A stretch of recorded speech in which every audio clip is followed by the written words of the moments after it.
Mga pamangkin, ngayon, tayo'y magluluto ulit ng pangmalakasan nating beef biryani. At bago ang lahat ay nagpe-prepare tayo ng mga pangbalot natin. Ito nga at pine-pressure cooker naming mabuti para malambot at walang ka-effort na nguyain yung ating mga beef na yan.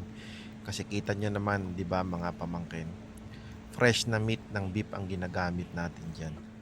So obligado talaga i-pressure cooker natin 'yan para mabisa, syempre, 'di ba?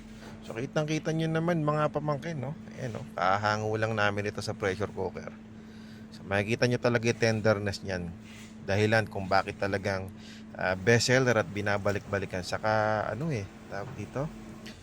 Ang daming pending na orders kaya naghahabol kami sa luto. Saka yan, kapag ka nagja-jar na kami, inaalis namin yung mga whole spices na yan. Katulad ng mga mahabang laurel, cinnamon, ganyan. Para pure meat ang nailalagay natin sa jars. So ito yung chicken biryani natin na una itong natapos. Ito yung mga beef biryani natin. Sasalang na natin yan sa thermal process. Ito mga pamangkin. Tapos na yung iba natin.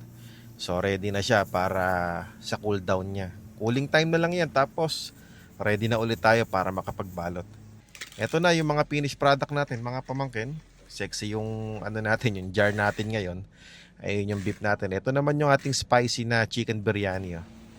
So ito, magpe-prepare tayo ng mga karton natin. Syempre, obligado yan. So malilinis na karton yung ginagamit natin. At syempre, bubble wrap, magpuputol tayo ng mahahaba at malalaki. Kasi dinodoble natin yan para kapag pinapaship natin, hindi siya maalog na mababasag or yun nga yung magli-leak siya. So obligado mag-invest tayo sa mga packaging materials natin. So kukuha yung pasalamatan mga pamangkin dahil napaka-solid ng suporta nyo.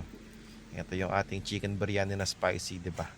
So ayun, natapos na to mga pamangkin. At available yan sa yellow basket natin.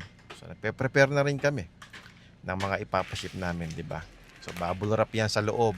Tapos kakartonan pa natin. Ayun lang mga pamangkin. At kung hindi ka pa nakatikim, hindi ka pa nakapag-check out nitong chicken biryani, click mo lang yung yellow basket.